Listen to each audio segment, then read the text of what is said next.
Bismillahirrahmanirrahim. Assalamualaikum warahmatullahi wabarakatuh. Alhamdulillahirabbil alamin. Waalaikumsalam. Wassalamu ala sayyidina Muhammad wa ala alihi wa ashabi ajmain. Alhamdulillah kita bisa berkumpul di majelis kajian rutin Rois Landaker. Malam kesempatan ini pertemuan ke-7 ya untuk membahas Aqidatul Awam. Sebelum kita mulai, mari kita sama-sama membaca Ummul Quran surat Al-Fatihah. Semoga dengan keberkahan surat Al-Fatihah, majelis kita ini mendapatkan keberkahan dari Allah Subhanahu wa Ta'ala. Dan juga buat saudara-saudara kita, teman-teman kita yang sedang diuji dengan sakit, bisa segera disembuhkan, diangkat penyakitnya. Al-Fatihah. Bismillahirrahmanirrahim. Bismillahirrahmanirrahim. Alhamdulillahirabbil alamin arrahmanir rahim maliki yaumiddin. Iyyaka na'budu wa iyyaka nasta'in ihdinas siratal mustaqim siratal ladzina an'amta 'alaihim ghairil maghdubi 'alaihim waladdallin. Amin. Silakan Ustadz Aib untuk memulai kajian. Terima kasih Pak Dr. Pringgo serta Bapak Ibu dokter yang berbahagia yang dirahmati Allah dimanapun berada. Assalamualaikum warahmatullahi wabarakatuh. Waalaikumsalam warahmatullahi wabarakatuh. Alhamdulillahirabbil alamin. Wa bihi nasta'inu ala umuri dunya waddin. Wassalatu wassalamu ala habibina wa nabiyyina wa syafi'ina wa sayyidina Muhammadin wa ala alihi wa sahbihi wa man tabi'ahu bi ihsanin ila yaumiddin. Subhanaka la ilma lana illa 'allamtana innaka antal alimul hakim. Yang berbahagia dan sama-sama kita hormati seluruh Bapak Ibu dokter kajian Rois Landakers yang dirahmati oleh Allah. Mudah-mudahan kita berdoa terlebih dahulu. Mudah-mudahan Allah Subhanahu wa Ta'ala senantiasa memberikan kesehatan, kelancaran, kemudahan dan keberkahan untuk kita semuanya.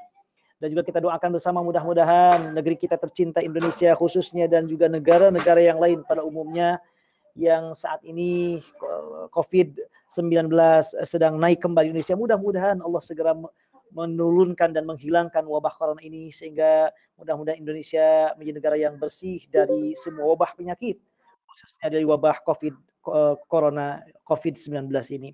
Pun demikian kita doakan mudah-mudahan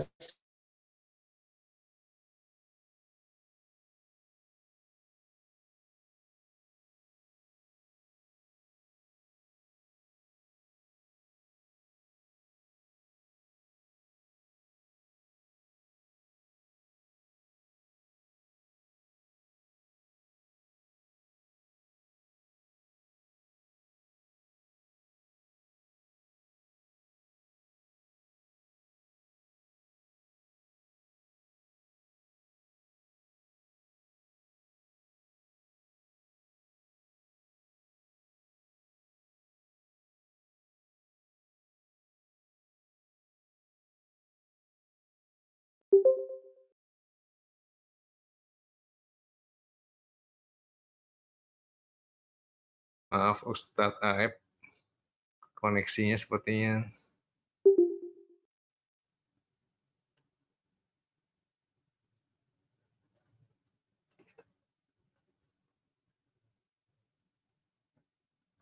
belum terdengar suaranya ya.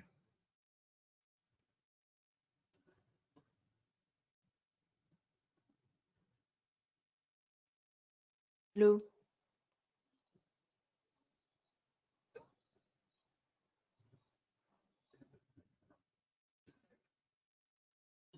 Koneksinya sepertinya Ustadz Aib suaranya tidak terdengar.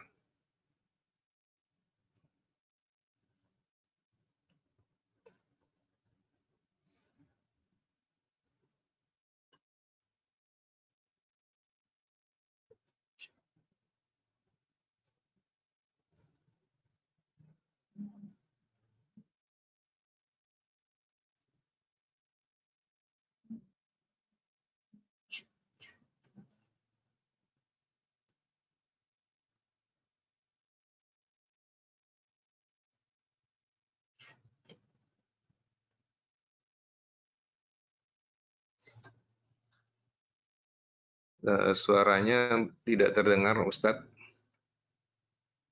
Apa mungkin bisa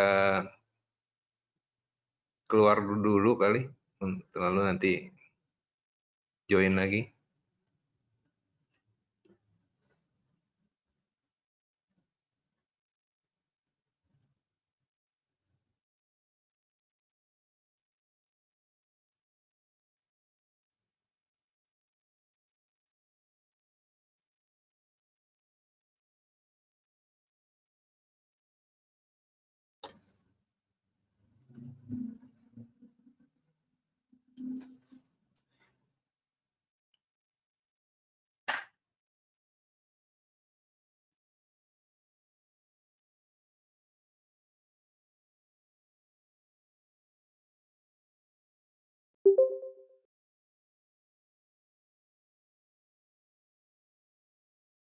Assalamualaikum Pak Dokter. Mohon maaf Pak Waalaikumsalam Dokter, warahmatullahi. tadi iya mohon maaf tadi gangguan ininya apa kelihatannya koneksinya, mohon. Iya, Ustadz. Baik Ya. Bapak Ibu bahagia, kita lanjutkan. Insyaallah kita akan melanjutkan kajian kita dari kitab Aqidatul Awam karya Syekh Ahmad Al-Marzuqi rahimahullah taala. Dan alhamdulillah pada kesempatan kali ini kita memasuki yaitu kajian yang halaqah yang ke-7. Insyaallah kita akan membahas dan melanjutkan mengkaji dari kitab ini yaitu dari bait berikutnya yang berkaitan dengan iman kepada kitab-kitab Allah. Baik, sebelum kita memulai, sebagaimana telah kita bahas sebelumnya bahwa pada pertemuan sebelumnya, pada pertemuan ke-6, kita sudah membahas tentang iman kepada para malaikat, yaitu ada 10 malaikat yang wajib diketahui, sebagaimana telah kita jelaskan sebelumnya, yaitu wajib kita ketahui secara rinci, 10 malaikat, dan insya Allah kita akan lanjutkan sekarang tentang iman kepada kitab-kitab Allah.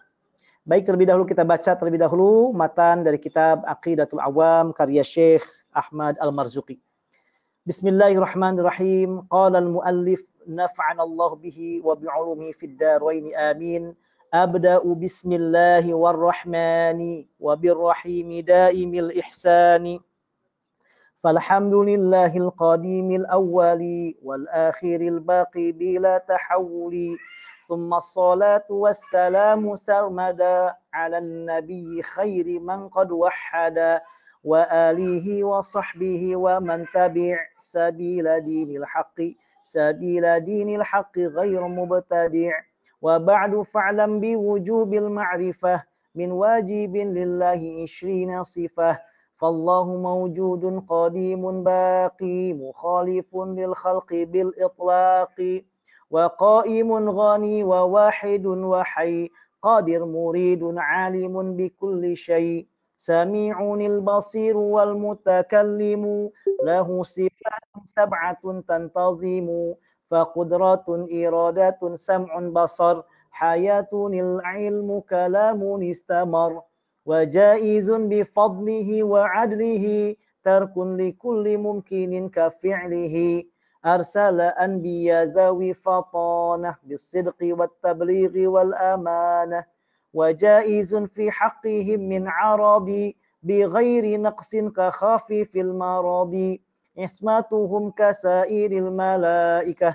واجبات وفضل الملائكة والمستحيل ضد كل واجب فاحفظ ل50 بحكم واجب تفصيل 25 لازم كل مكلف فحقق واغتنم هم آدم إدريس نوح هود مع صالح وإبراهيم كل متبع لوط وإسماعيل إسحاق كذا يعقوب يوسف وأيوب احتذى شعيب هارون وموسى واليسع ذو الكفل داود سليمان التبع إلياس يونس زكريا يحيى عيسى وطه ختم دعغيا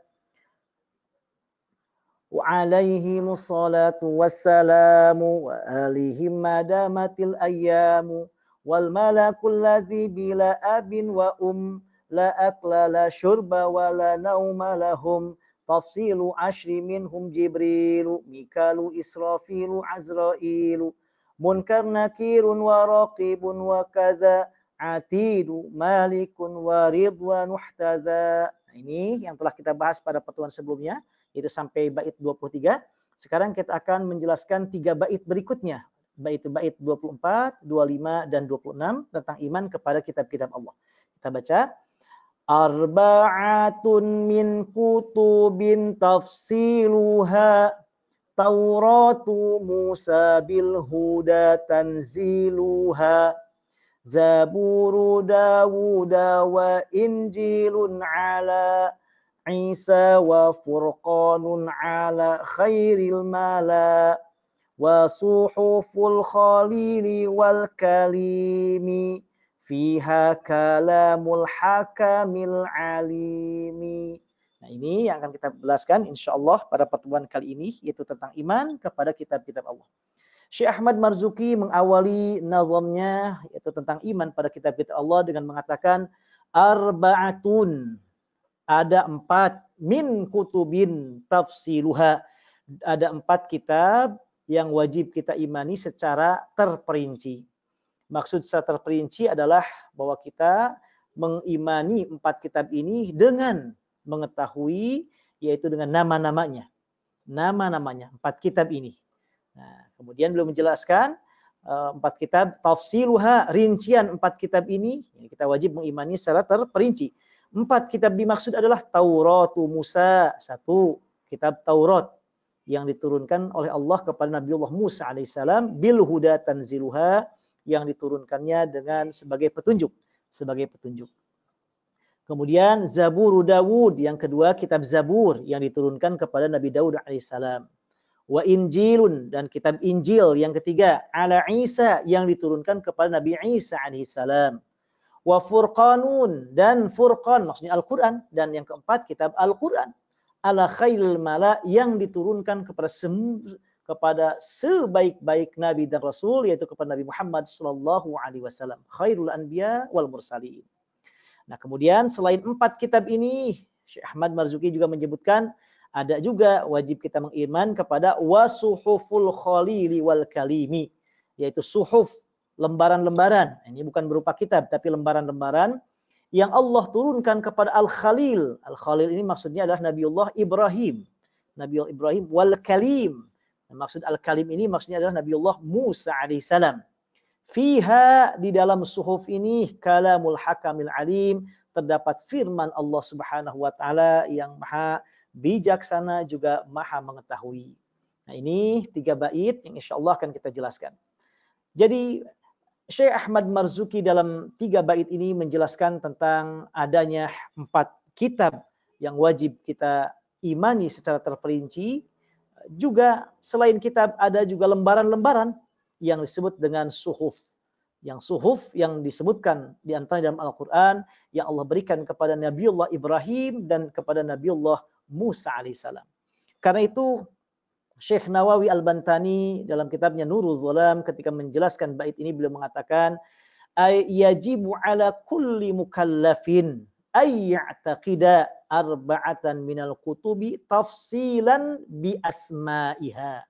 Kata beliau, wajib bagi setiap mukallaf, bagi seorang muslim yang sudah baligh dan berakal, an ya'taqida, meyakini adanya 4 kitab yang Allah turunkan kepada 4 nabi dan rasul tadi, tafsilan, secara terperinci. Jadi tidak secara mujmalan atau jumlian, tidak secara global, tapi harus kita meyakini secara terperinci. Apa terperinci? Bi asma'iha, hafal nama-namanya, mengetahui nama-namanya, sekaligus mengetahui nabi yang diberikan kitab ini. Yaitu apa? Taurat, kitab Taurat yang Allah berikan kepada Nabiullah Musa, Zabur Allah turunkan kepada Nabiullah Daud alaihissalam, Injil Allah berikan kepada Nabi Isa alaihissalam, dan Al-Quran yaitu Al-Furqan yang diturunkan kepada Nabi Muhammad sallallahu alaihi wasallam. Jadi 4 kitab ini, 4 kitab suci ini wajib kita imani secara terperinci. Dalam pengertian kita wajib mengetahui nama-namanya sekaligus kepada nabi dan rasul yang menerimanya. Jadi kita wajib mengetahui Taurat diberikan kepada Nabi Musa, Zabur diberikan kepada Nabi Daud alaihissalam, Injil diturunkan kepada Nabiullah Isa alaihissalam, dan Al-Quran diberikan kepada Nabi kita tercinta Nabi Muhammad sallallahu alaihi wasallam. Wa amma baqiyatul kutubi fayajibu i'tiqaduha ijmalan.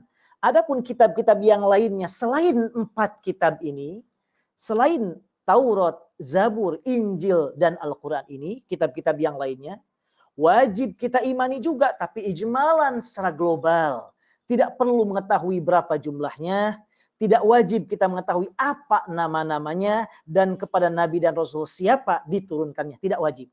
Pokoknya kita meyakini bahwa Allah menurunkan kitab-kitab yang lain selain 4 ini kepada para Nabi dan Rasulnya. Itu aja udah cukup.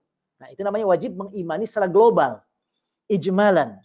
Jadi, kita bedakan sekali lagi, untuk 4 kitab yang memang namanya Allah sebutkan dalam Al-Quran, Taurat, Zabur, Injil, dan Al-Quran, kita wajib mengimaninya secara terperinci. Tafsilan. Maksud terperinci, mengetahui namanya, dan kepada Nabi dan Rasul siapa diturunkannya. Sementara untuk kitab-kitab yang lain yang Allah turunkan kepada Nabi dan Rasul lainnya, selain yang 4 kitab tadi, ini menurut para ulama kita wajib meyakininya, mengimaninya secara global saja. Maksudnya secara global, bi an ya'taqida anna Allah Ta'ala anzala kutuban minas sama'i 'alal ijmal. Yaitu bahwasanya kita meyakini bahwa Allah telah menurunkan kitab-kitabnya alal ijmal secara global kepada Nabi dan Rasul yang lainnya. Kita tidak perlu mengetahui apa nama kitab tersebut, berapa jumlah kitab tersebut, apa di antara isi kitab tersebut, dan kepada Nabi dan Rasul siapa diturunkan kitab tersebut. Tidak wajib. Tapi cukup kita meyakini bahwa Allah menurunkan kitab-kitab yang lain, yaitu selain yang 4 ini. Itu sudah cukup. Nah, itu kalau kita beriman kepada kitab-kitab selain 4 kitab yang tadi. Nah, ini dijelaskan oleh para ulama.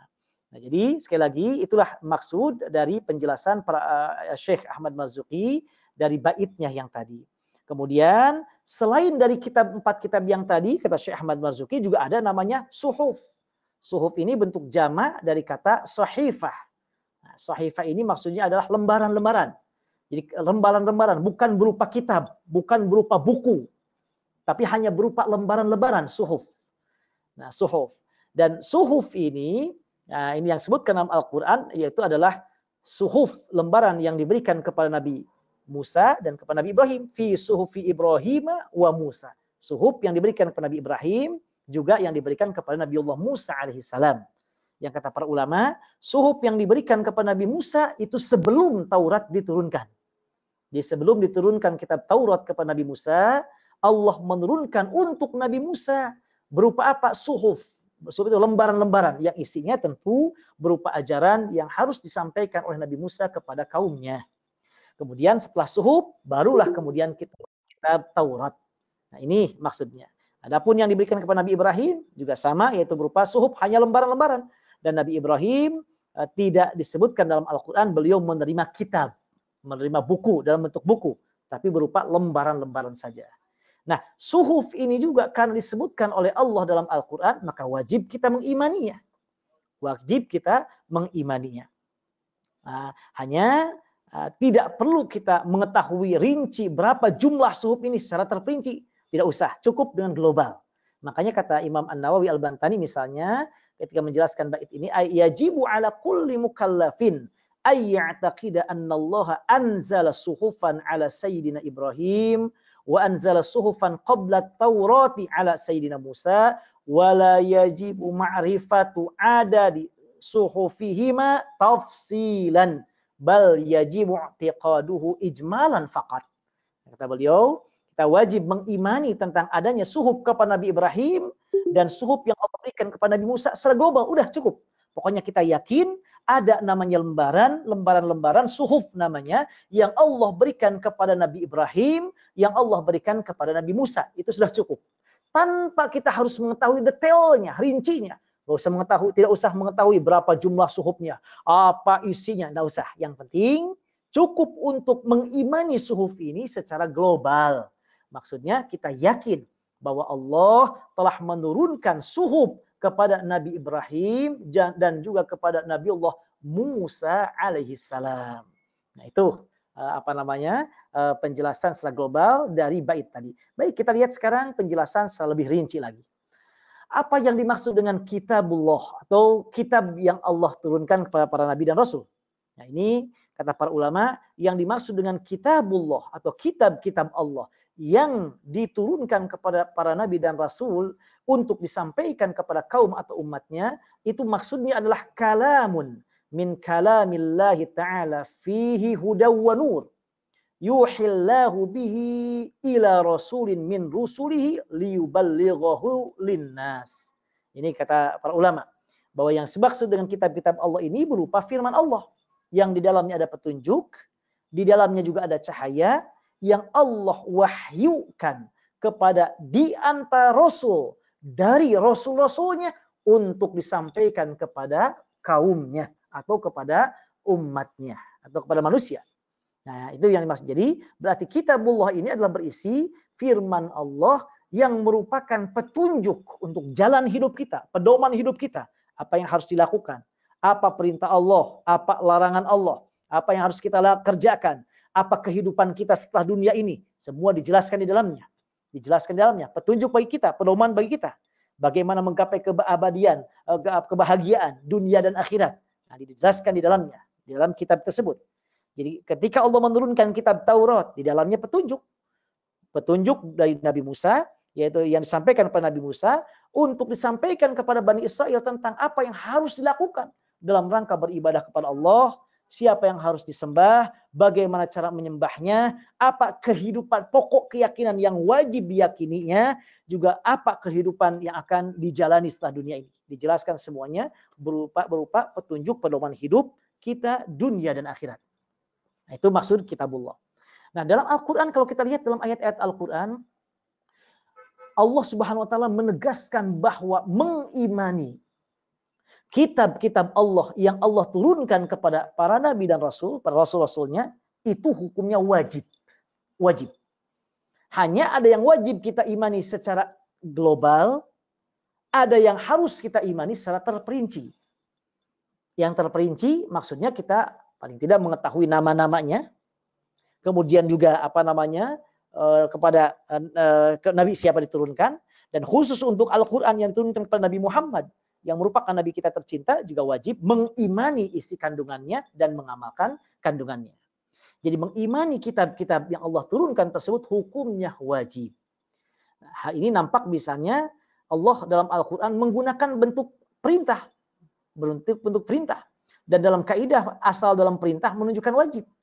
Dan tidak semata-mata Allah memerintahkan kita mengimani kitab-kitab tersebut. Semua kitab-kitab tersebut, baik yang disebutkan dalam Al-Quran atau yang tidak, kecuali menunjukkan pentingnya beriman kepada kitab-kitab Allah. Makanya termasuk di antara rukun iman. Iman kepada kitab-kitab Allah.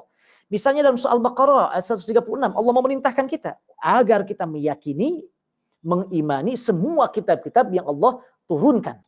Allah berfirman, "Qulu amanna billahi wa ma unzila ilaina wa ma unzila ila Ibrahim wa Ismail wa Ishaq wa Yaqub wal asbati wa ma utiya Musa wa Isa wa ma utiya an-nabiyyuna min rabbihim la nufarriqu baina ahadin minhum wa nahnu lahu muslimun." Kata Allah, katakan oleh kalian, orang-orang beriman, kami beriman kepada Allah dan beriman juga kepada apa yang telah diturunkan kepada kami. Ya, maksudnya kepada Al-Quran misalnya untuk umat Nabi Muhammad SAW, juga apa yang diturunkan kepada Nabi Ibrahim, jadi kitab yang diturunkan atau suhuf ataupun wahyu yang diturunkan kepada Nabi Ibrahim, Nabi Ismail, Nabi Ishaq, Nabi Yaqub, kemudian juga Nabi Musa, Nabi Isa, dan nabi-nabi yang lainnya. Tuh, jadi Allah memerintahkan kita wajib mengimani.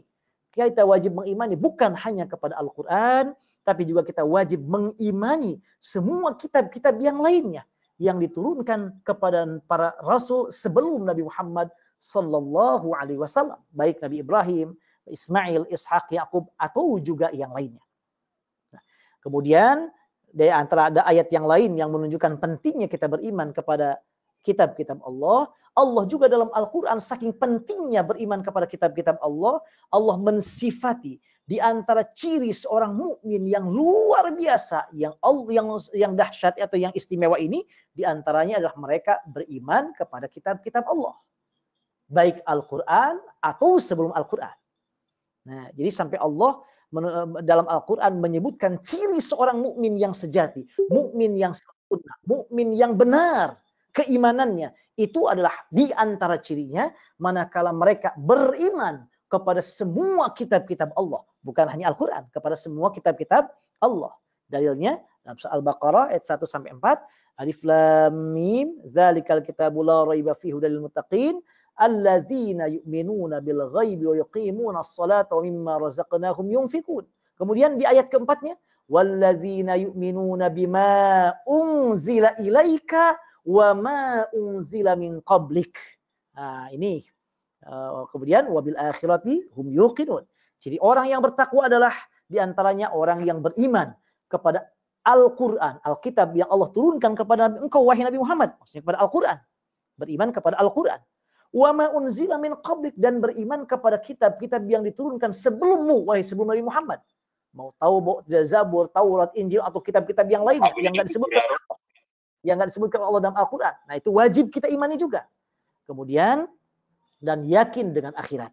Jadi ini artinya bahwa saking pentingnya kita beriman kepada kitab-kitab Allah, sampai Allah dalam Al-Quran menegaskan di antara ciri orang yang beriman, yang sempurna keimanannya, yang benar keimanannya, yang sah keimanannya, manakala dia beriman bukan hanya kepada Al-Quran, tapi juga pada kitab-kitab yang lainnya.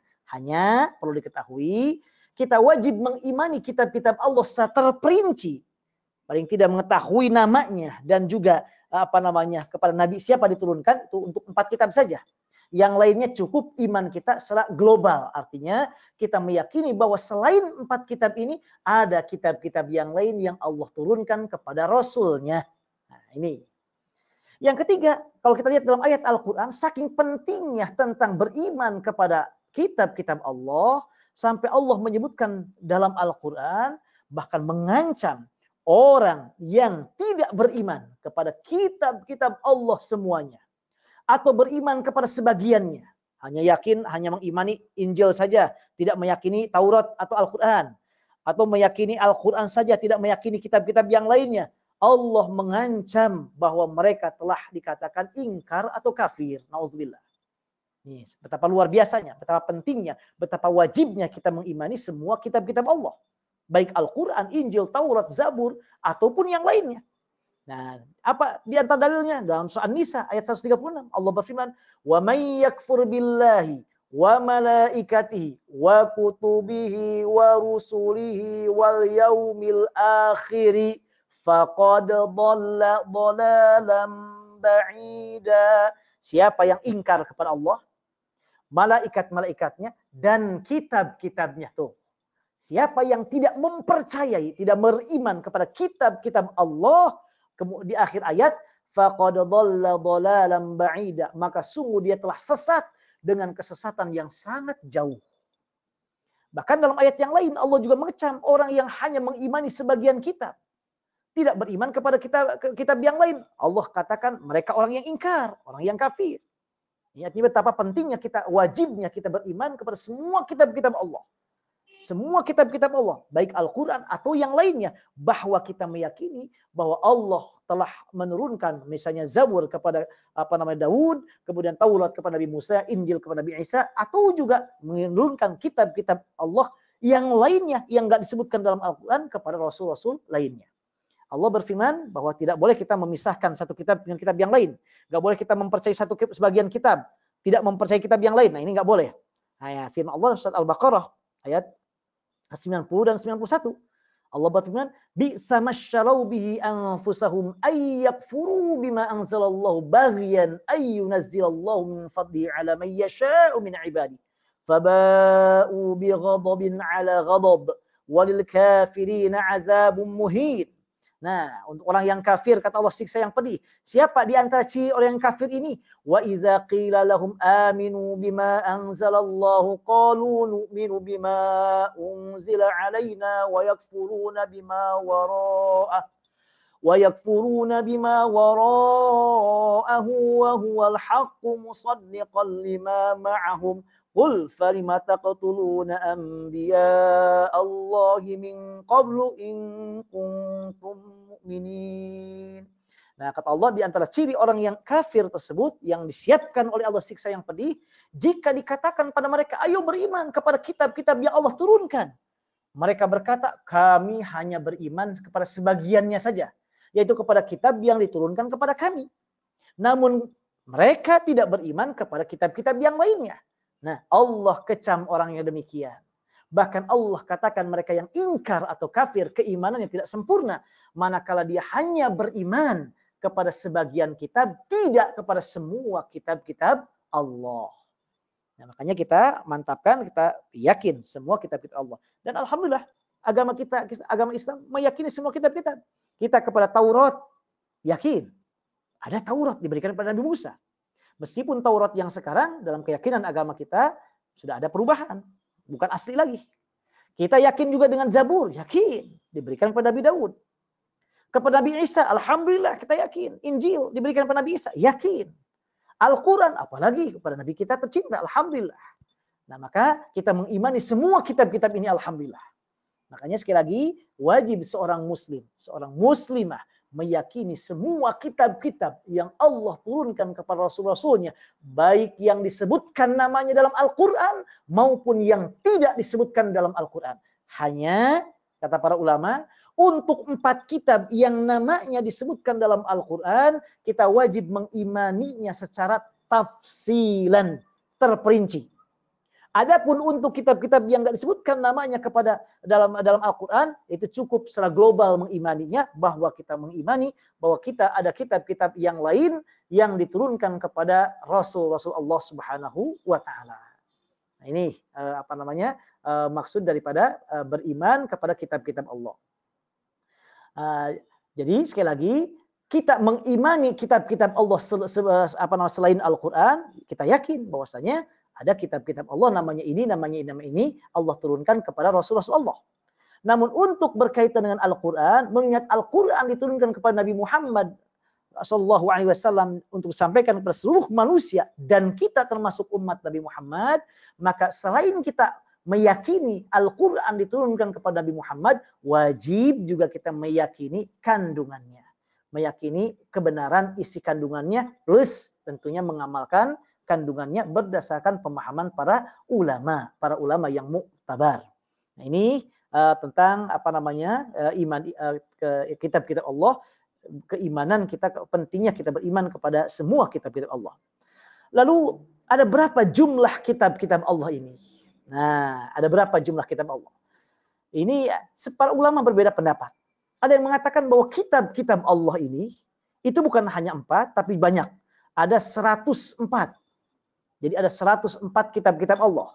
Yang disebutkan dalam Al-Quran hanya 4 saja. Tadi yaitu Taurat, Zabur, Injil, dan Al-Quran. Selain itu, wallahu alam, nama-nama yang disebutkan. Namun, menurut sebagian ulama, bahwa kitab-kitab Allah ini jumlah semuanya ada 104 kitab. Nah, ini 104 kitab. Di antara dalilnya yaitu hadis sahih, hadis riwayat Ibnu Hibban dalam sahihnya, diterima dari Abu Dzar Al-Ghifari ketika beliau bertanya, "Ya Rasulullah, kam kitaban anzalahullah?"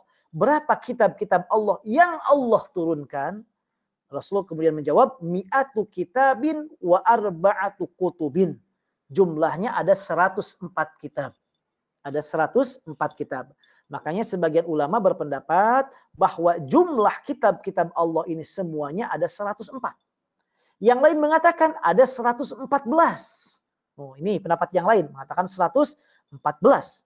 Namun pendapat yang kuat yang disampaikan oleh para ulama bahwa jumlah kitab-kitab ini tidak diketahui berapa detail jumlahnya. Nah, tidak diketahui berapa jumlah. Pokoknya banyak sekali. Banyak sekali. Hanya yang disebutkan dalam Al-Quran cuma 4, itu aja. Jumlahnya lebih dari itu, banyak sekali. Dan disampaikan oleh Imam As-Suhaimi. Imam As-Suhaimi mengatakan, wal asahhu adamu hasil kutubi fi adadin muayyan. Pendapat yang paling kuat yaitu adalah pendapat yang mengatakan bahwa kitab-kitab Allah ini tidak terbatas dalam bilangan tertentu. dalam jumlah tertentu. Artinya banyak sekali.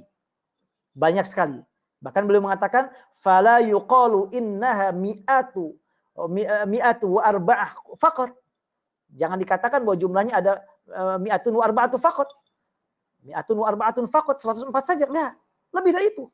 Kenapa? Li'annaka idza fatashta riwayati tajiduha tablughu arba'atan wa thamanina wa mi'ah. Karena kata beliau kalau kita lihat riwayat-riwayat yang lain jumlahnya lebih dari itu.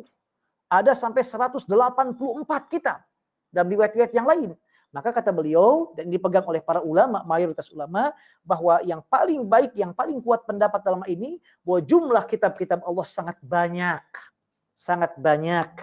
Sangat banyak. Hanya yang wajib diimani, diketahui, diimani secara terperinci, itu hanya 4 saja. Karena 4 inilah yang Allah sebutkan namanya dalam Al-Quran. Nah, jadi jumlahnya banyak. Apa di antara dalilnya bahwa jumlah kitab ini banyak? Di antaranya kalau kita lihat dalam surat Al-Baqarah. Dalam surat Al-Baqarah ayat 213 Allah berfirman, "Kana an-nasu ummatan wahidatan faba'atsallahu an-nabiyyina mubasysyirin wa mundzirin wa anzala ma'ahumul kitaba bil haqq." Kata Allah SWT, Allah mengutus para nabi untuk memberikan kabar gembira dan peringatan, dan Allah menurunkan untuk para nabi ini apa? Alkitab. Tuh, kitab-kitab Allah. Sementara jumlah nabi dan rasul banyak sekali. Telah kita bahas pada pertemuan sebelumnya. Jumlah nabi dan rasul banyak sekali. Dan dalam ayat ini Allah menegaskan bahwa nabi-nabi yang Allah utus, Allah berikan kepada mereka kitab. Pun demikian dalam ayat yang lain dalam surat Al-Hadid ayat 25. Laqad arsalna rusulana bil bayyinati wa anzalna ma'ahumul kitab. Kami utuskan rasul-rasul kami dan kami turunkan kepada mereka Alkitab. Jadi dalam ayat yang tadi para nabi, ada para nabi yang dalam jumlah banyak yang juga diberikan kitab. Dalam ayat ini ada para rasul yang Allah juga berikan kitab. Ini artinya bahwa mengingat jumlah nabi dan rasul sangat banyak, berarti kitab-kitab yang Allah turunkan jumlahnya semuanya juga sangat banyak. Juga sangat banyak. Karena itulah maka para ulama dalam hal ini mengatakan yang paling sahih, yang paling aman, yang paling baik dalam hal ini, kita tidak mengatakan jumlah tertentu, bilangan tertentu untuk kitab-kitab Allah, namun yang jelas jumlahnya sangat banyak. Nah, baik, kita lihat sekarang. Kitab-kitab yang Allah sebutkan dalam Al-Quran. Tadi telah kita jelaskan bahwa kitab-kitab yang Allah jelaskan dalam Al-Quran ada 4 kitab. Nah, yang kelima ditambah lembaran, suhuf. 4 kitab Allah sebutkan dalam Al-Quran. 1 namanya Taurat. Ini Taurat. Taurat ini kitab Allah yang diturunkan kepada Nabi Allah Musa alaihissalam. Sebagaimana kita ketahui. Nah, kitab Taurat ini disebutkan oleh Allah dalam Al-Quran. Dalam banyak ayat. Bahkan kata para ulama, kata Taurat dalam Al-Quran disebutkan sebanyak 18 kali. Ini kitab kata Taurat, lafaz Taurat, kitab Taurat ini Allah sebutkan dalam Al-Quran 18 kali. Yang Allah turunkan kepada Nabi Daud kepada Nabi Musa alaihissalam, kepada Nabi Musa alaihissalam. Nah, di antaranya Allah jelaskan dalam surah Al-Anbiya ayat 48.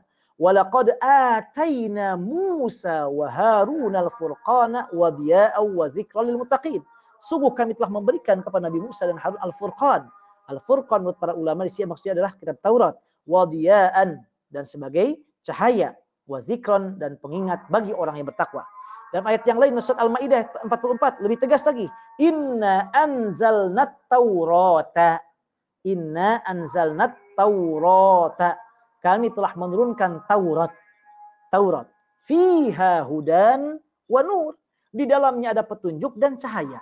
Di dalamnya ada petunjuk, pedoman kehidupan, wa nur cahaya. Nah, ini di antara ayat yang Allah menegaskan di dalamnya adalah kitab Taurat. Jadi sekali lagi, Taurat atau kitab Taurat termasuk di antara 1 dari 4 kitab yang Allah sebutkan namanya dalam Al-Quran.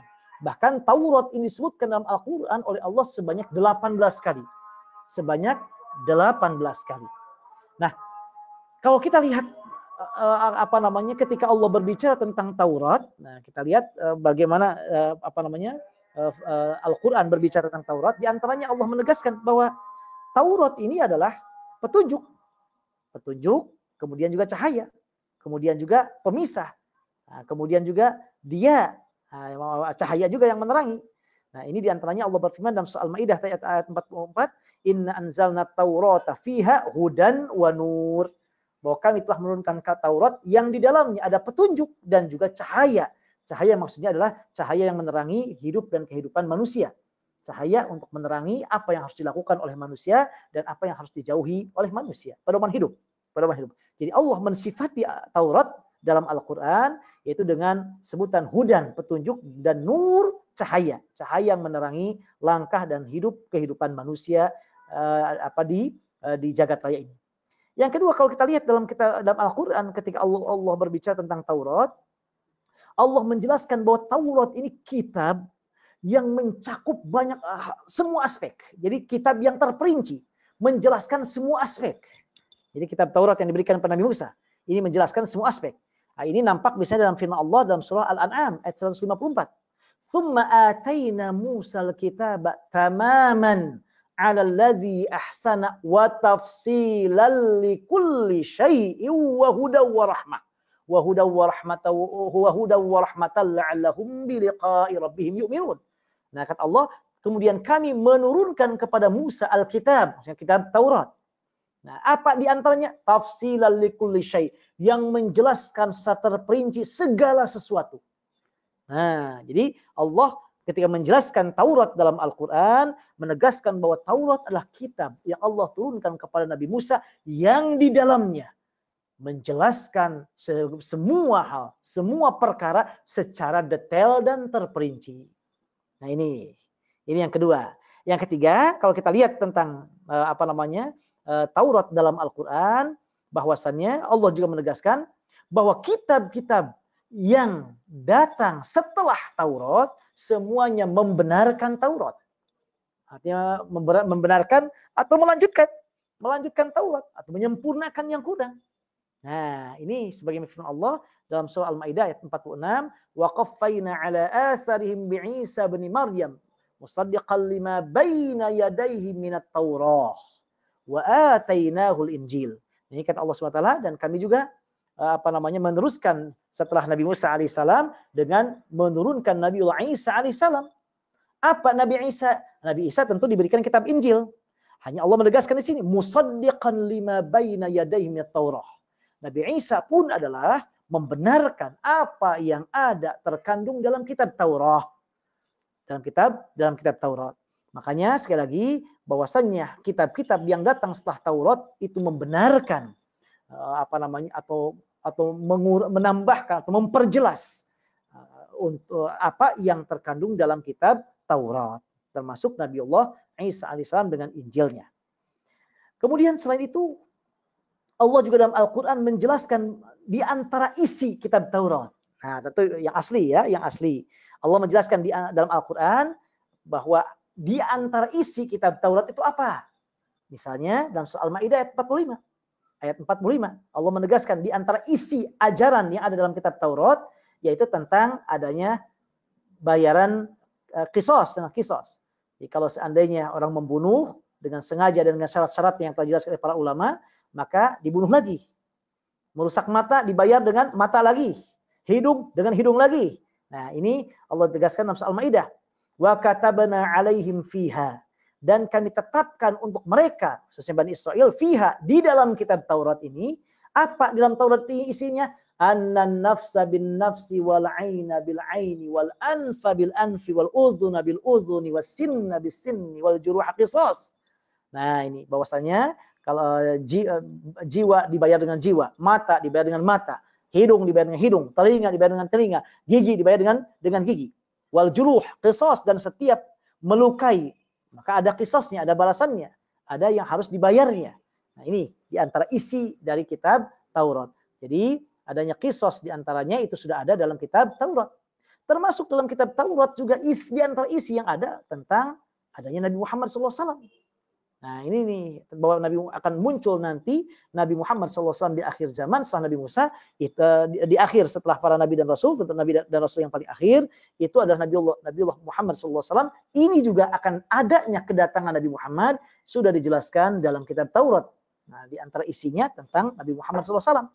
Sebagaimana firman Allah dalam surah Al-A'raf ayat 157, "Alladzina yattabi'una ar-rasula an-nabiyyal ummiyal ladzi yajidunahu maktuban 'indahum fit Taurati wal Injil." Jadi bahwasanya akan adanya Nabi Muhammad sallallahu alaihi wasallam, ini Allah tegaskan itu semua sudah tertulis dalam kitab Taurat maupun dalam kitab Injil.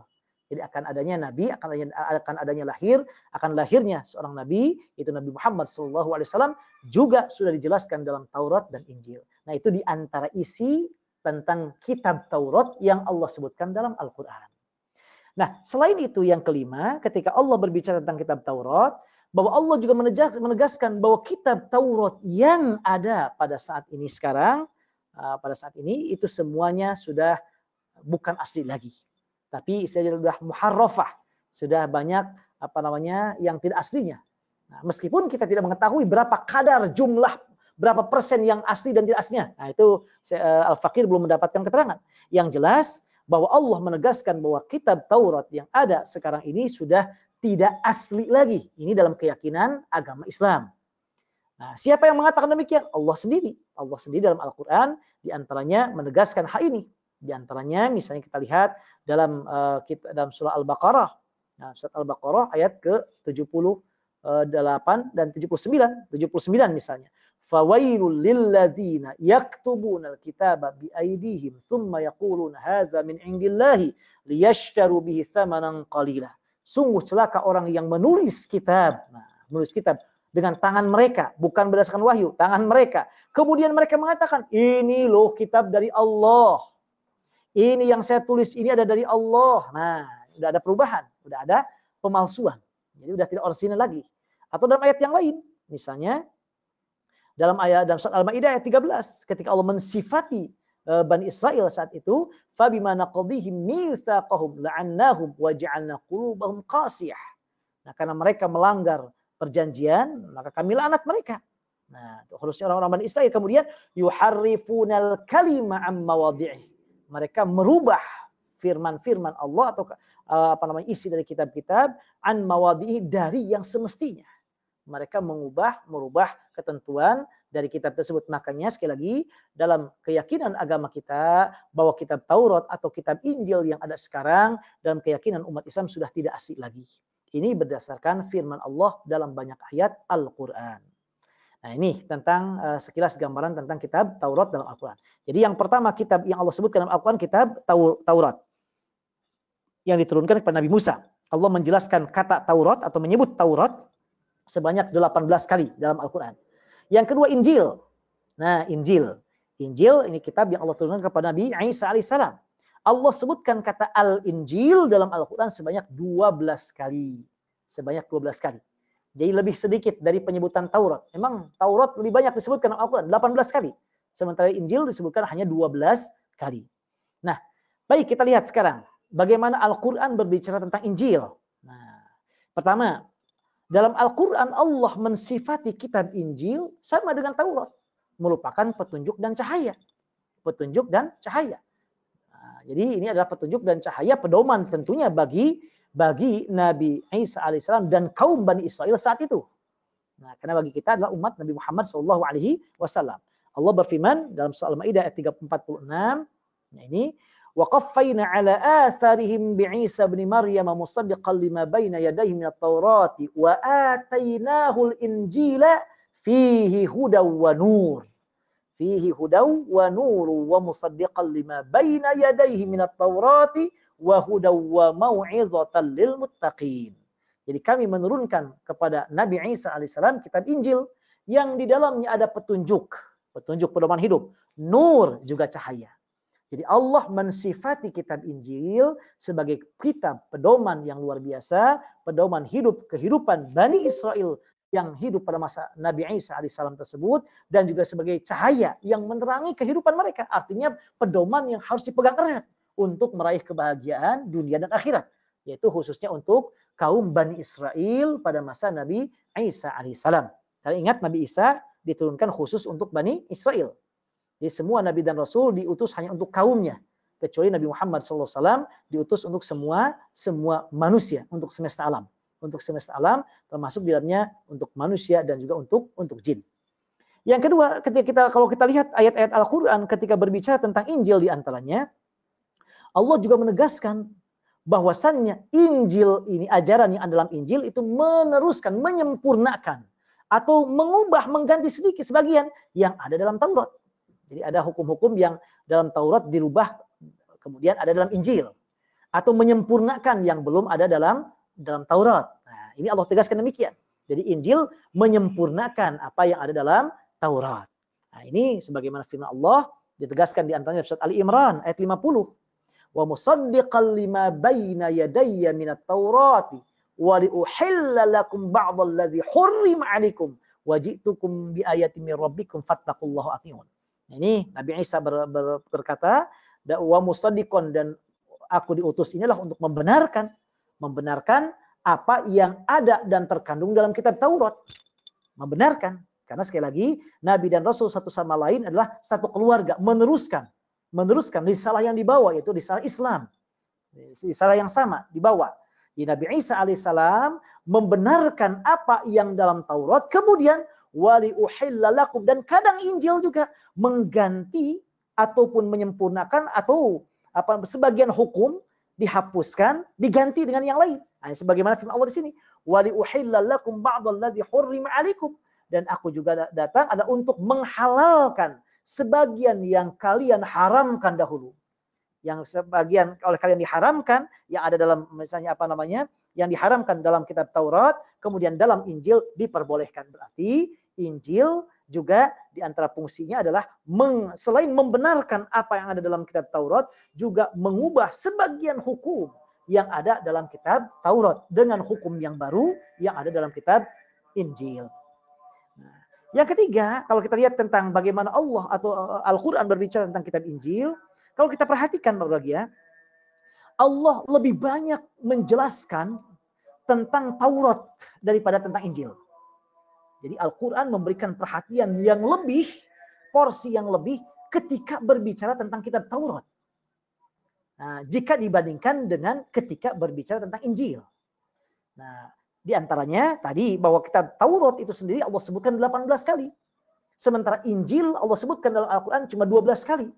Berarti perhatian Al-Quran dengan Taurat memang lebih besar porsinya daripada perhatian Al-Quran tentang Injil.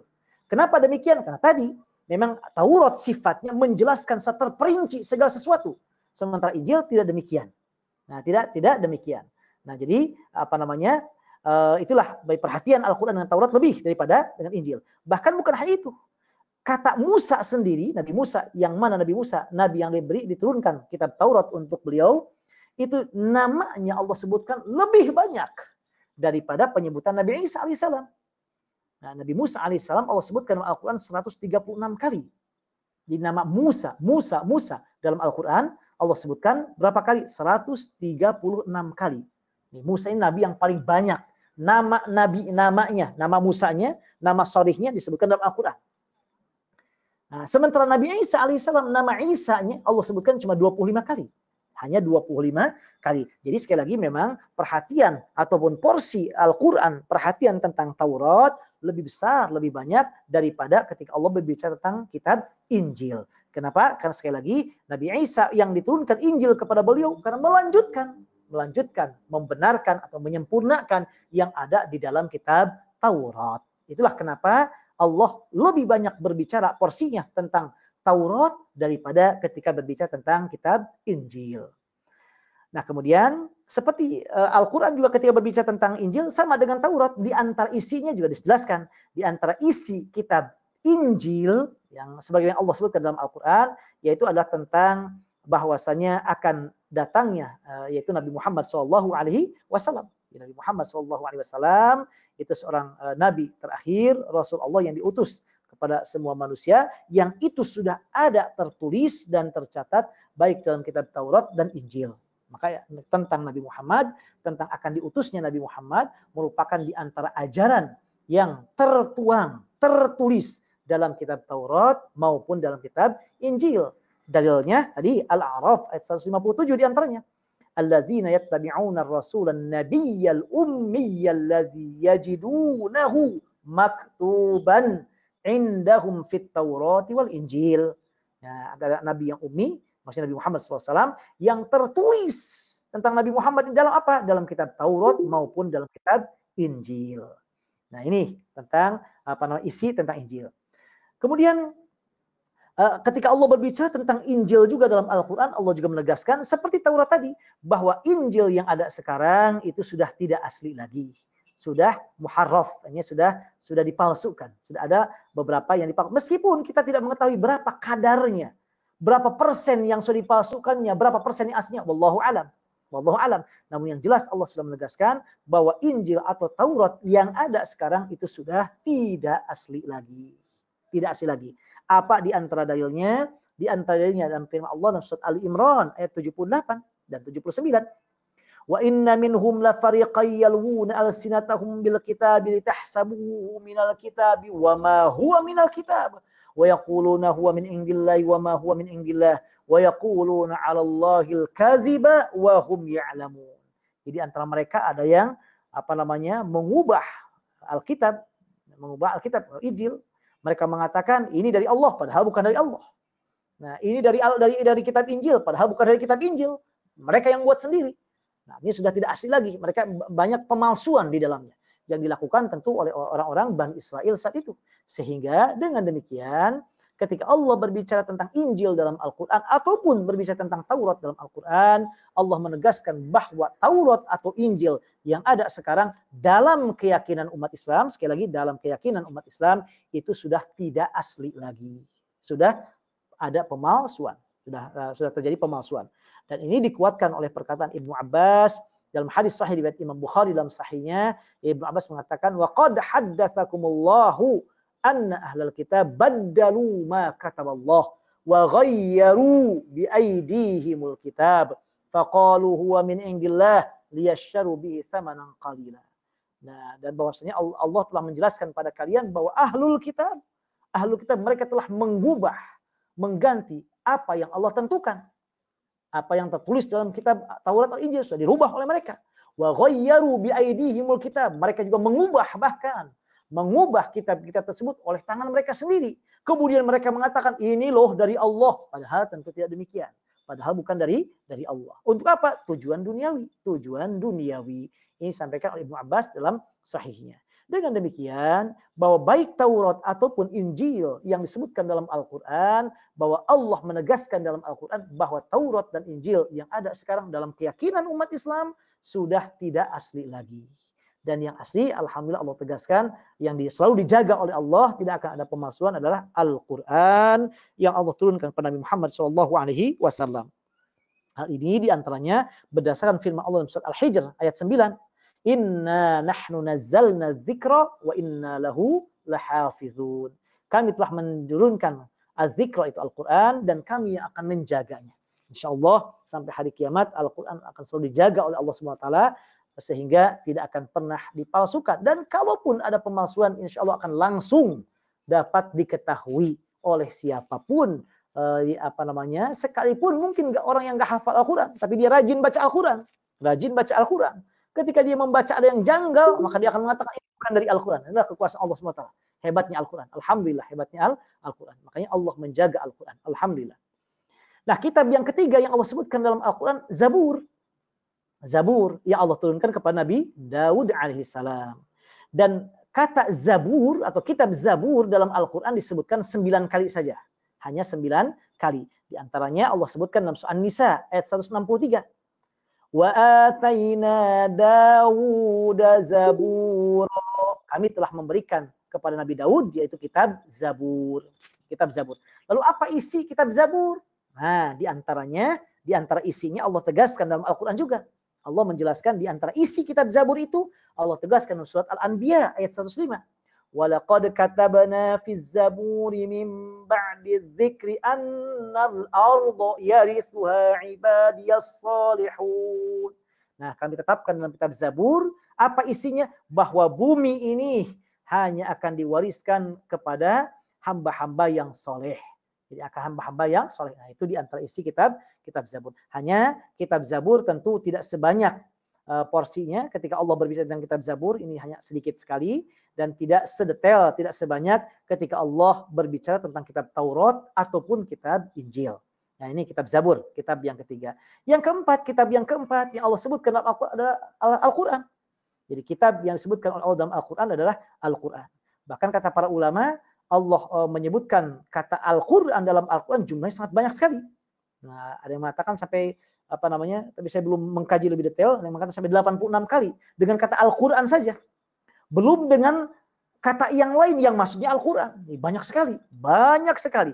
Banyak sekali Allah menyebut Al-Qur'an dalam Al-Qur'an.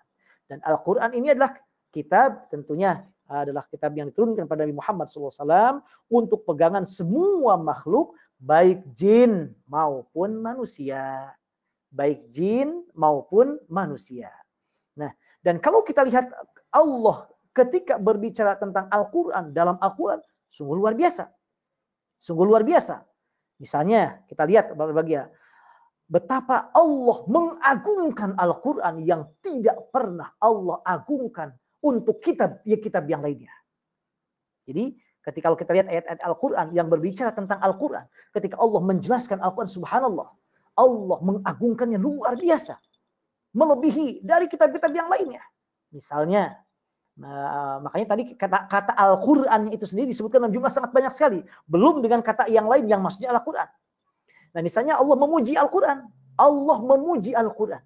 Yang tidak pernah Allah jelaskan hal ini untuk kitab-kitab yang lainnya selain Al-Quran. Jadi ketika Allah memuji Al-Quran, Masya Allah. Misalnya, Allah menegaskan atau mensifati Al-Quran dengan kata Al-Azim. Yang agung, yang hebat.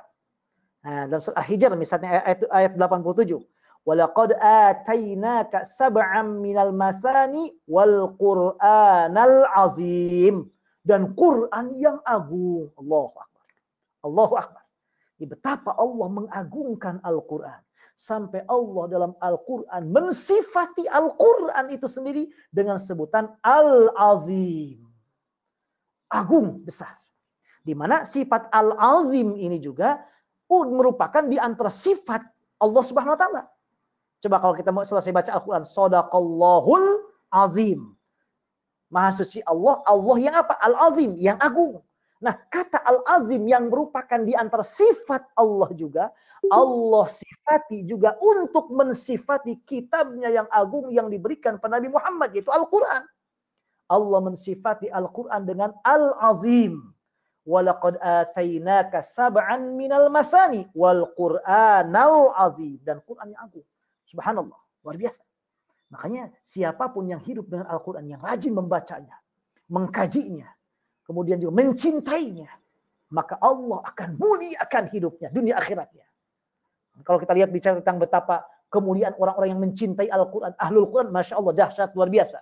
Dunia, alam kubur, akhirat. Bukannya dunia saja. Di dunia Allah muliakan. Di alam kubur Allah muliakan. Di akhirat kelak apa lagi? Subhanallah. Loh kenapa? Karena Allah mengagungkan dalam Al-Quran. Allah mensifati Al-Quran dengan sifat agung. Agung, Al-Azim. Yang sifat ini juga Allah sifati untuk zatnya yang suci. Subhanallah. Bahkan bukan hanya itu. Allah juga misalnya mensifati dengan sifat yang lainnya. Misalnya dengan dengan kata Aliyun Hakim. Ali yang tinggi, Hakim yang bijaksana. Sifat Al-Quran. Jadi Allah memuji Al-Quran dengan luar biasa. Misalnya dalam surah Az-Zukhruf ayat 4. Wa innahu fi ummil kitabi ladaina la'aliyun hakim. La'aliyun hakim. Ali yang tinggi. Kedudukan yang tinggi. Hakim yang luar biasa, bijaksana. Ya, artinya bahwa Allah mensifati, memuji Al-Quran dengan sifat-sifat yang luar biasa. Bahkan juga bukan hanya itu. Di antara pujian Allah dalam Al-Quran juga, Allah juga mensifati Al-Quran. Dengan sifat, dengan sebutan kitab mubarak. Kitab yang penuh berkah, subhanallah. Kitab yang penuh berkah. Allah mensifati Al-Quran, memuji Al-Quran dengan kitab yang penuh berkah dalam Al-Quran. Bahkan gak tanggung-tanggung. Allah mensifati Al-Quran, memuji Al-Quran dengan kitab yang penuh berkah, yang penuh barokah ini dalam 3 surat dalam Al-Quran. Dalam 3 surat. Satu dalam surat Al-An'am.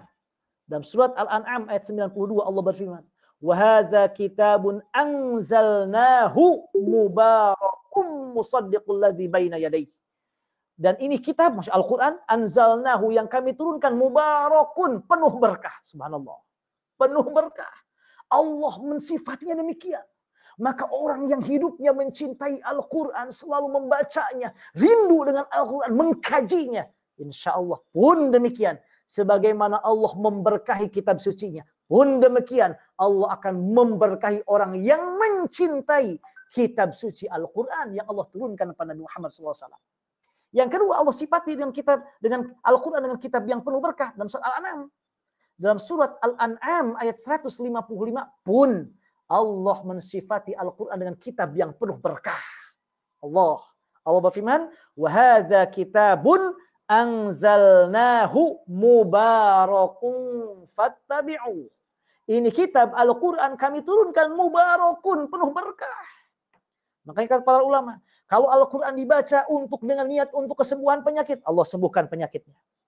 Al-Quran dibaca untuk menerangi hidupnya, Allah terangi hidupnya. Al-Quran rajin dibaca untuk kemudahan hidupnya, Allah mudahkan hidupnya. Untuk menyelesaikan persoalan yang sulit, Allah mudahkan kesulitannya. Bahkan sekalipun dia tidak meminta, dia tidak memohon kepada Allah, dia hanya terus membaca Al-Quran. Dalam sebuah hadis dikatakan, orang yang banyak menyebut nama Allah, berzikir, dan sebaik-baik zikir adalah baca Al-Quran, maka akan Allah berikan untuknya yang lebih baik dari doanya orang yang selalu berdoa. Di orang yang rajin baca Al-Quran, sekalipun dia nggak berdoa kepada Allah, Allah tentu maha tahu keinginan kita, hajat kita. Dia nggak berdoa pun, yang penting dia mencintai Al-Quran, rajin baca Al-Quran, hidupnya dengan Al-Quran, ahlul Quran. Allah akan kabulkan, Allah akan berikan yang lebih baik bahkan dari yang diminta oleh orang-orang yang rajin berdoa dan meminta kepada Allah. Subhanallah. Kenapa? Kitabun mubarak. Kitab yang penuh berkah. Yang ketiga, Allah sebutkan dalam surat Al-Anbiya ayat 50. Al-Anbiya ayat 50. Wa hadza dzikrum mubarakun anzalnahu afa antum lahu munkirun. Ini adalah zikir maksudnya adalah Al-Quran. Mubarakun, yang penuh berkah, yang kami turunkan kepadanya. Jadi Allah mensifati Al-Quran, memuji Al-Quran dengan kitab yang penuh berkah. Dalam 3 ayat, 3 surat dalam Al-Quran. Betapa luar biasa agungnya Al-Quran sampai Allah memuji dengan sedemikian rupa. Subhanallah. Subhanallah. Ini artinya Alhamdulillah. Alhamdulillah. Tinggal kita mudah-mudahan tentunya mencintai Al-Quran, mencintai Al-Quran. Jadi itulah hebat. Bahkan bukan hanya itu, Allah menyebutkan dalam Al-Quran sifat-sifat Al-Quran atau nama-nama Al-Quran dalam jumlah yang sangat banyak. Jumlah yang sangat banyak. Allah menyebutkan Al-Quran dengan kata Al-Quran, dengan Al-Kitab, Al-Furqan, Az-Zikr, Tanzil, An-Naba, An-Nur, Al-Haq, Burhan, Syifa, obat. Dalam banyak ayat dalam Al-Quran. Jadi semakin banyak sifat menunjukkan mulianya yang diberikan sifat tadi.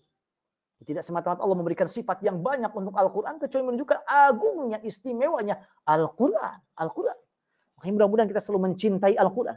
Dan selalu hidup dengan Al-Quran. Menjadi ahlul Quran, insya Allah. Nah, yang berikutnya ketika Allah berbicara tentang Al-Quran, Bapak bagian dalam Al-Quran, juga Allah menegaskan dalam hal ini bahwa Al-Quran. Nah, bedanya Al-Quran dengan kitab-kitab yang lainnya, kalau Al-Quran diturunkan dari dari Lauhul Mahfuz ke Baitul Izzah atau langit dunia, nah itu sekaligus satu Al-Quran semuanya. Tapi diturunkan dari langit dunia Baitul Izzah kepada Nabi Muhammad itu berangsur-angsur. Maksudnya sedikit-sedikit, enggak sekaligus. Mungkin surat ini dulu, surat ini dulu. Nah, ini berbeda dengan Taurat ataupun dengan Injil. Menurut para ulama, kalau kitab Taurat dan Injil Allah turunkan kepada Nabi Musa sekaligus satu kitab. Satu kitab. Sementara Al-Quran Allah turunkan secara berangsur-angsur. Secara berangsur-angsur, tidak sekaligus. Nah, ini diantaranya tentang kitab-kitab Allah, termasuk di dalamnya adalah Al-Quran. Yang terakhir adalah tentang suhuf. Nah, ini Allah tegaskan diantaranya tentang suhuf ini, adanya suhuf ini, misalnya dalam surah Al-A'la ayat 14 sampai 19.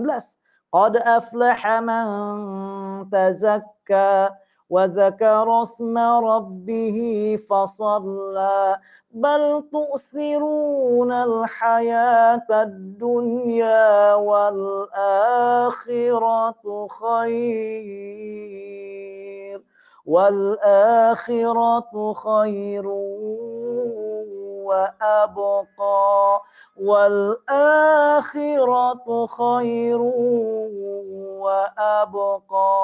Di akhir ayat, inna hadza lafi suhufil ula suhufi Ibrahim wa Musa.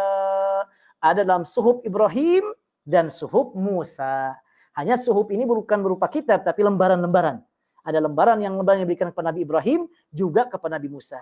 Jadi Nabi Musa sebelum diberikan kitab Taurat, ini kata para ulama, Allah turunkan terlebih dahulu berupa apa? Lembaran-lembaran, yaitu disebut dengan suhuf Musa. Setelah diturunkan kitab Taurat, maka tidak diberikan lagi suhuf atau lembaran-lembaran dimaksud. Demikian barangkali bahasan sebagai pengantar diskusi kita berkaitan dengan menjelaskan tentang bait berikutnya dari kitab Aqidatul Awam karya Syekh Ahmad Al-Marzuqi, yaitu dari bait yang ke-24 sampai ke-26 tentang iman kepada kitab-kitab Allah. Mudah-mudahan bermanfaat dan insyaallah nanti pada pertemuan berikutnya insyaallah kalau tidak ada halangan dan masih ada umur, kita lanjutkan dengan rukun iman berikutnya dari bait syair dari kitab Aqidatul Awam tentang iman kepada hari kiamat insyaallah. Demikian, jazakumullah khairan katsira. Wassalamualaikum warahmatullahi wabarakatuh. Waalaikumsalam warahmatullahi wabarakatuh. Jazakallahu khairan katsira Ustaz Aid. Terima kasih atas penjelasannya. Teman-teman kalau ada pertanyaan silahkan dituliskan di chat. Ini ada satu pertanyaan mengenai ada kalimat bahwa Nabi Muhammad SAW lebih menyenangi umatnya yang mendatangi atau mengikuti majelis ilmu daripada ibadah sholat sepanjang malam. Bagaimana ini menurut Ustadz? Masya Allah. Pertanyaan sangat bagus sekali, Bapak Ibu berbahagia. Tentang berkaitan dengan majlis ilmu. Betul sekali, Bapak Ibu dokter yang berbahagia. Bahwa dalam agama kita tercinta majlis ilmu itu sangat luar biasa. Bahkan disebutkan dalam banyak hadis Rasulullah SAW menegaskan bahwasannya majlis ilmu sampai Rasul menyebutnya dengan taman surga, majlis ilmu seperti sekarang ini insyaallah. Saat ini kita sama-sama ceramah online ini, maka rumah Bapak Ibu yang menjadi tempat untuk mencari ilmu, rumah Pak Dokter Pringgo, Bapak Ibu dokter yang lainnya, maka insyaallah termasuk di antara taman surga. Sampai disebutkan demikian. Pun demikian, bahkan dalam hadis yang bisa disebutkan dalam hadis yang lain bahwa seorang alim ini lebih baik orang yang berilmu daripada orang yang ahli ibadah. Bahkan disampaikan oleh para ulama juga, para imam mazhab, Imam Abu Hanifah dan yang lainnya, sampai juga para ulama yang lainnya. Aku belajar ilmu satu pasal, satu bahasan lebih baik daripada melakukan sholat sunat berrokaat-rokaat. Ini sampai disebutkan demikian. Ini artinya betapa agungnya, betapa luar biasanya mencari ilmu dan majlis mencari ilmu. Makanya mudah-mudahan ini termasuk di antara pemacu untuk kita agar senantiasa kita mencintai dan terus-terusan untuk mencari ilmu kapanpun dan dimanapun kita berada. Nah, jadi betul sekali Rasulullah SAW menegaskan demikian. Bahkan itu bukan hanya tentang berkaitan dengan majlis ilmu saja, bahkan juga disebutkan bahwa kita mempelajari satu ilmu, maka Allah akan mencintai lebih daripada orang yang ibadah. Jadi kalau seandainya ada orang yang sholat sunat terus, kemudian ada majlis ilmu, maka sebaiknya kita langsung datang majlis ilmu saja. Jadi misalnya ada seorang syekh nih menjelaskan, takut nanti tertinggal saya ilmu, sementara saya belum ba'diyah isya misalnya, atau belum sholat sunat apa, udah tinggalkan aja, menghadiri majlis ilmu. Bapak Ibu menghadiri majlis ilmu lebih baik daripada ibadah sunat, bukan ibadah wajib Bapak Ibu, daripada ibadah sunat. Nah, daripada ibadah sunat sebanyak apapun sholat sunat yang dikerjakan. Ini disampaikan oleh para ulama. Nah, bahkan coba kita lihat dalam hadis yang lainnya, misalnya orang yang mencari ilmu, man salaka tariqan yaltamisu fihi ilman, sahhalallahu lahu tariqan ila jannah. Siapa yang berangkat untuk mencari ilmu, maka Allah mudahkan jalannya, enggak tanggung-tanggung. Bukan Allah mudahkan jalannya untuk memenuhi keperluannya dunia, enggak. Allah mudahkan jalannya untuk menuju surga. Untuk menuju surga. Masya Allah. Jadi Allah mudahkan jalannya untuk menuju surganya. Jadi betul sekali bahwasanya orang yang berilmu, Rasulullah SAW sangat mencintai tentang berkaitan dengan ilmu melebihi daripada bukan berarti ibadah tidak penting, sangat penting, sangat penting. Hanya ilmu, khususnya ilmu syar'i ini adalah kewajiban kita mengetahui, terlebih berkaitan dengan masalah ibadah. Sementara untuk ibadah sunat, hukumnya sunat. Makanya tadi sebagai disampaikan, sampai para ulama mengatakan mempelajari satu bab ilmu, satu bahasan ilmu lebih dicintai daripada melakukan sholat sunat sebanyak apapun juga. Nah, jadi mudah-mudahan ini menjadi pemacu untuk kita semuanya untuk makin sigap, makin sungguh-sungguh dalam mencari ilmu. Karena ketahuilah bahwasanya Allah atau agama kita tercinta sangat memuliakan orang yang mencari ilmu, orang yang berilmu, berjalannya menuju tempat ilmu, atau bahkan juga tempat mencari ilmunya. Mencari ilmunya. Sampai disebutkan, tadi kita sebutkan, sampai Allah menyebutnya dengan taman surga. Taman surga. Bahkan bukan hanya itu, jangankan orang yang berilmunya, orang yang mencari ilmunya. Ini disebutkan dalam sebuah hadis. Misalnya Rasulullah SAW dalam hadis riwayat Imam Ahmad dengan sanad hasan, sampai Rasulullah SAW menegaskan orang yang pergi mencari ilmu, ketika perginya, berangkatnya, itu akan didoakan oleh semua yang ada di langit dan di bumi, termasuk ikan yang di dalam air. Rasulullah SAW bersabda, "Man salaka tariqan yatlubu fihi ilman, salakallahu bi tariqan ila jannah." Siapa yang mencari ilmu, tentu hanya karena Allah, maka Allah akan memudahkan jalan menuju surga. Wa innal malaikata la tadau ajnihataha ridwan li talibil ilmi. Malaikat akan merebahkan sayapnya ketika berpapasan dengan bapak ibu dokter yang akan menyalakan komputer untuk ceramah online. Atau kepada bapak ibu dokter yang berangkat ke sebuah tempat untuk mencari ilmu. Jika di jalan bertemu dengan malaikat, ini pasti, karena malaikat banyak sekali. Dan tahu bahwa bapak ibu akan berangkat mencari ilmu, itu malaikat yang bersayap, yang telah kita jelaskan pada pertemuan sebelumnya, akan rebahkan sayapnya untuk menghormati para pencari ilmu. Dan ini tidak pernah kita dapatkan dalam hadis, misalnya malaikat merebahkan sayapnya untuk orang ahli ibadah yang rajin sholat sunat. Tidak. Tapi untuk yang mencari ilmu, rebahkan sayapnya. Meskipun para ulama berbeda pendapat, maksud merebahkan sayapnya. Ada yang mengatakan betul-betul merebahkan sayapnya. Yang kedua mengatakan mendoakannya. Kemudian, wa innahu la yastaghfiru lil alim man fis samawati wal ard. Orang yang berilmu, dalam hadis yang lain, orang yang mencari ilmu akan dimohonkan ampun kepada Allah atas dosa dan kesalahannya, akan didoakan oleh siapa? Oleh semua yang ada di langit dan di bumi. Malaikat mendoakannya. Yang di bumi pun mendoakannya. Sampai kata hatta hitan filma. Sampai ikan yang berada di laut atau yang ada di air, ikan yang ada di air, dalam riwayat yang lain, sampai semut yang berada di dalam lubangnya pun turut mendoakan kepada orang yang mencari ilmu atau yang berilmu ingin mengajarkan ilmunya. Bayangkan, Masya Allah. Masya Allah. Ibu berangkatnya mencari ilmu, bapak berangkatnya mencari ilmu, didoakan oleh semua yang di langit dan di bumi. Dan ini tidak ada untuk yang mau sholat sunat. Tidak. Atau yang sholat sunat, tidak. Tapi berilmu, Masya Allah. Kemudian Rasul mengatakan, wa fadlul alimi alal abidi ka fadlil qamari ala sa'ilil kawakib.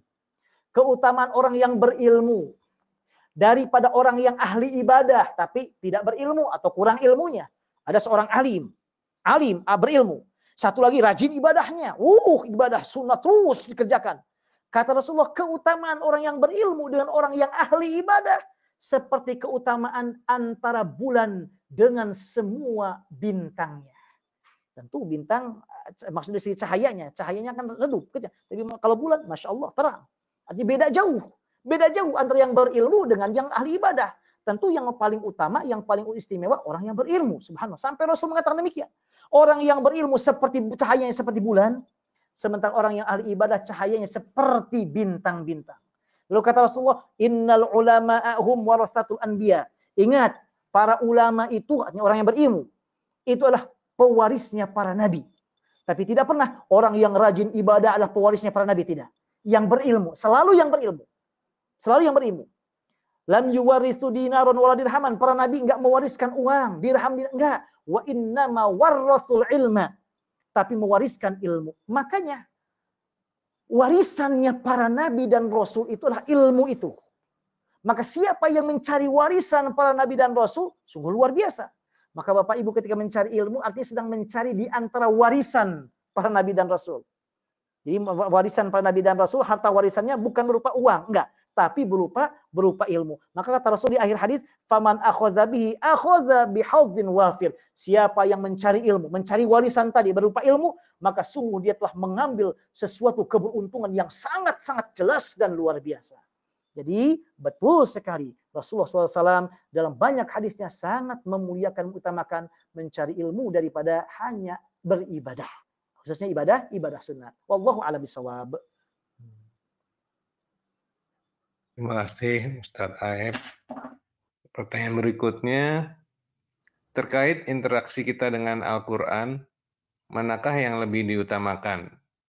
Misalnya, apakah memenuhi target tilawah 1 juz per hari, atau menambah atau mengulang hafalan, atau membaca wirid Al-Quran, misalnya membaca surat Al-Mulk di malam hari, atau setiap hari Jumat membaca Al-Kahfi. Karena seringkali waktunya tidak terkejar untuk memenuhi semuanya. Jazakumullah khairan katsira ya Ustaz. Terima kasih, ini pertanyaan yang sangat bagus sekali Bapak Ibu berbahagia. Masya Allah, barakallahu fiik.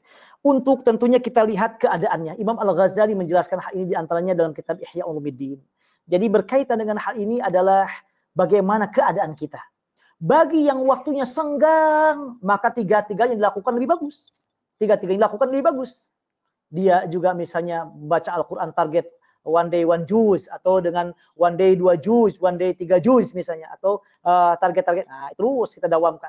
Kemudian selain itu juga wirid dengan zikir dengan Al-Quran. Kemudian juga hal yang lainnya yang berkaitan Al-Quran. Nah, ini yang senggang.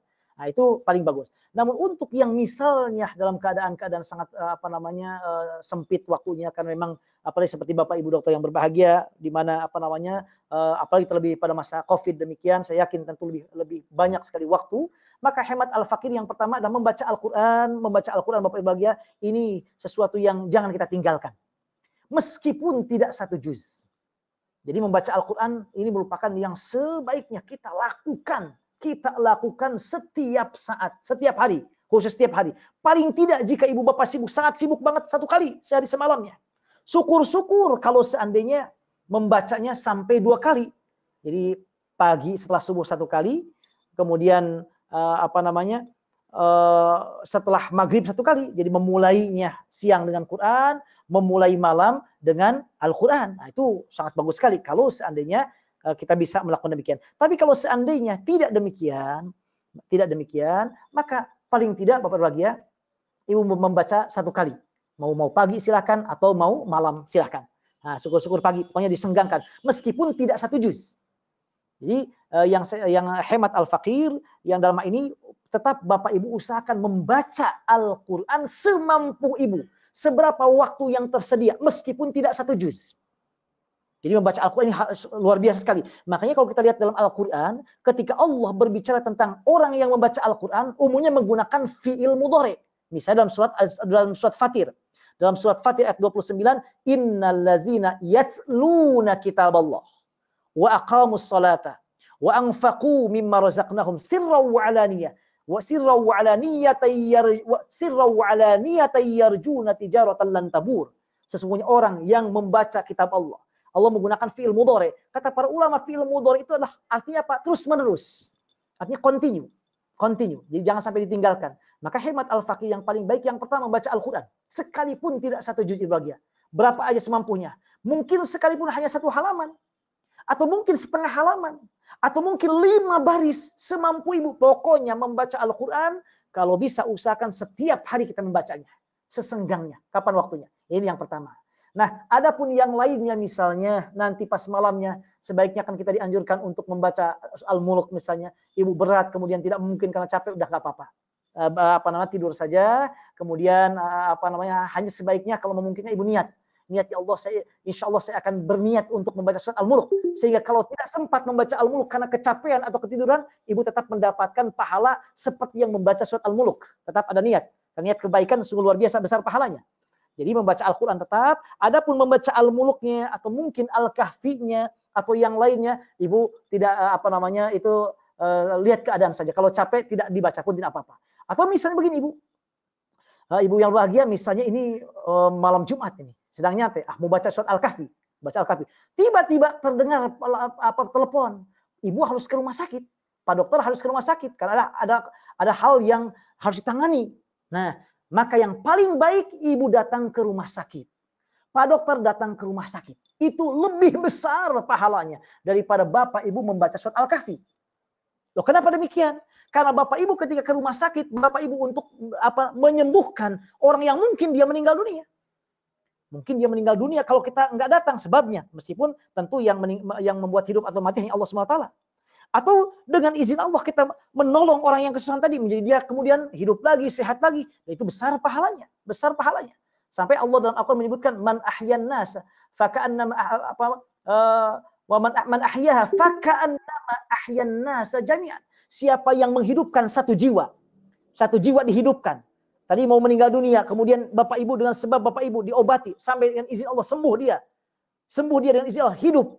Kata Allah, siapa yang menghidupkan, yang menjadi sebab hidupnya satu jiwa, satu orang, maka pahalanya seperti ibu menghidupkan semua makhluk ini. Subhanallah. Seperti menghidupkan semua manusia ini. Waman ahyaha faka'annama ahyan nasa jami'an. Seperti menghidupkan semua manusia di jagat raya ini. Satu orang ibu sehat, sembuhkan penyakitnya.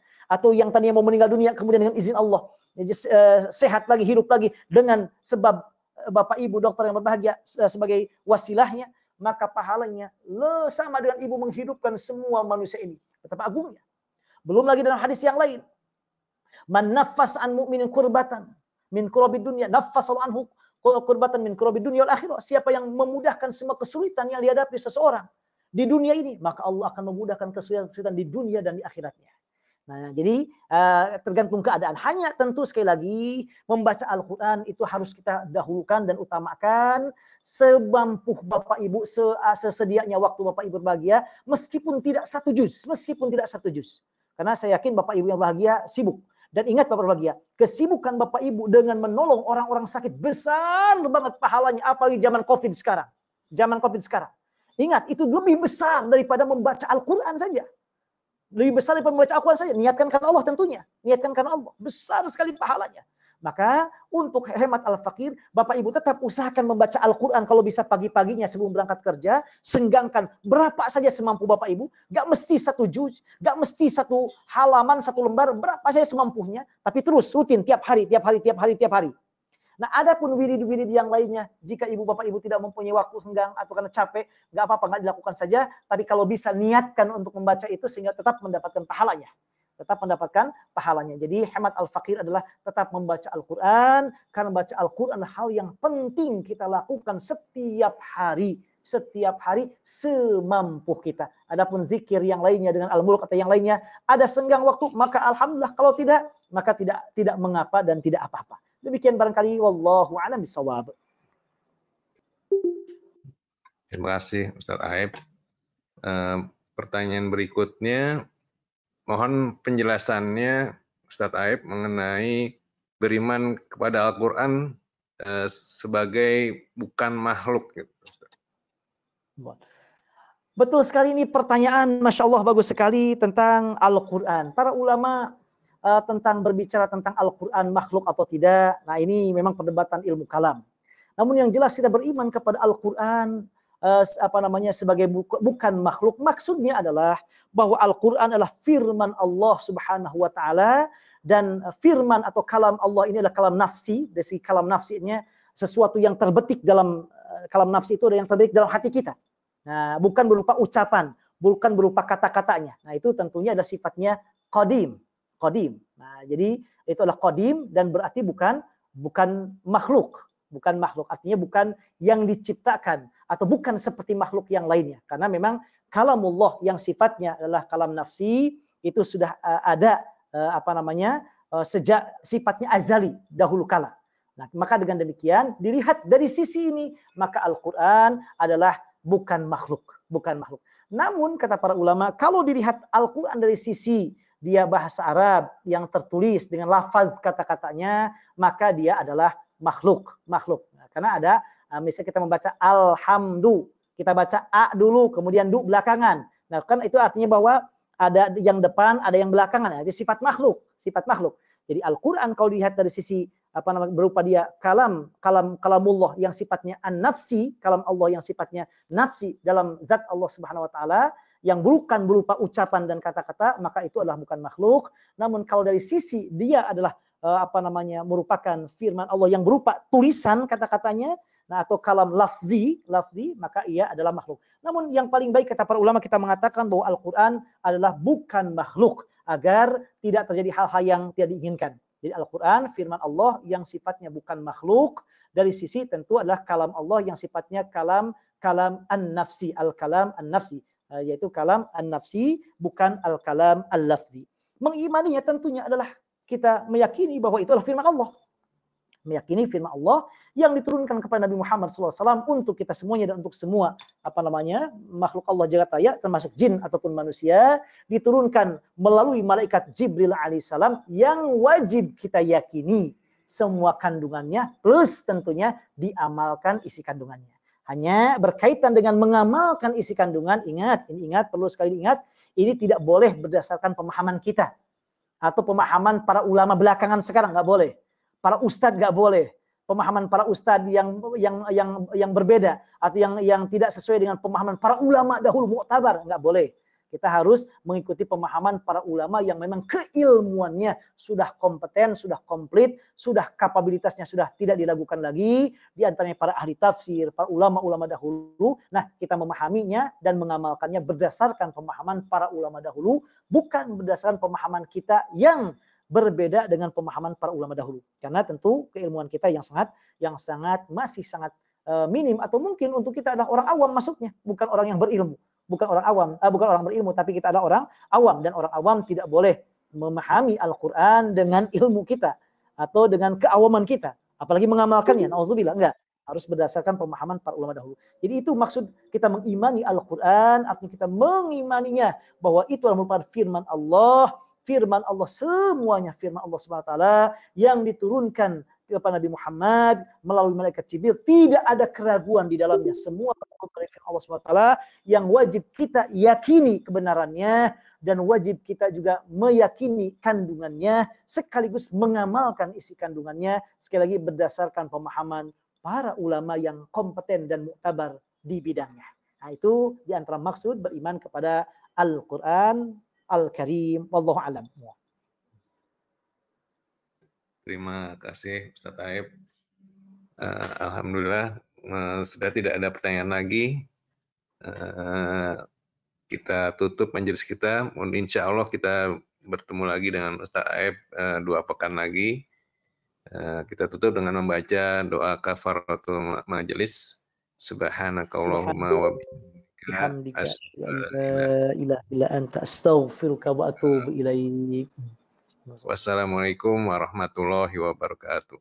Waalaikumsalam warahmatullahi wabarakatuh. Terima kasih Pak Dr. Pinggo dan Bapak Ibu dokter yang berbahagia. Mudah-mudahan seluruh Allah Subhanahu wa taala. Mohon. Terima kasih Ustaz. Sami-sami Ibu dokter, sami-sami Ibu dokter wa iyyaki wa iyyaki wa jazaki.